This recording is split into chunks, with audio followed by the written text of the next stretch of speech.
छत्रपती संभाजीनगरात शिवसेनेतला अंतर्गत कलह आता चव्हाट्यावर आलाय। निधी वाटपावरून अब्दुल सत्तारांनी शिरसाटांवर नाव न घेता तोफ डागलेली आहे। निधी वाटपात दुजाभाव केल्यास सिल्लोडमध्ये सेना शिल्लक राहणार नसल्याचे सत्तारांनी म्हटलंय। मंत्री सामंत आणि खासदार भुमरेंच्या उपस्थितीत मेळावा पार पडलाय, त्यावेळी सत्तार आक्रमक झाले।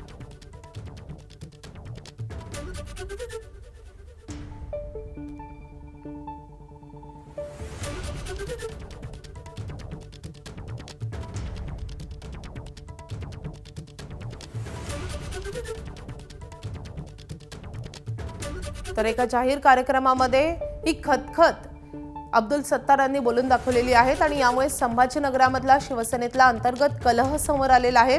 निधी वाटपावरून सत्तारांनी शिरसाटांवर टीका केली आहे।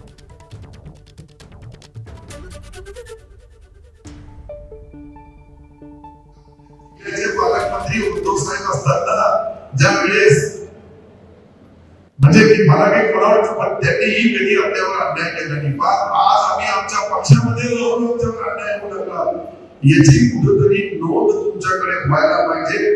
भविष्यामध्ये असा होणार नाही याची दक्षता घ्यायला पाहिजे।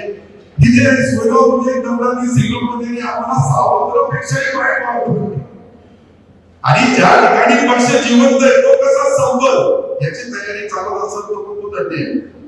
जोपर्यंत आमदार निवडून येणार नाही, पक्ष मजबूत होणार नाही।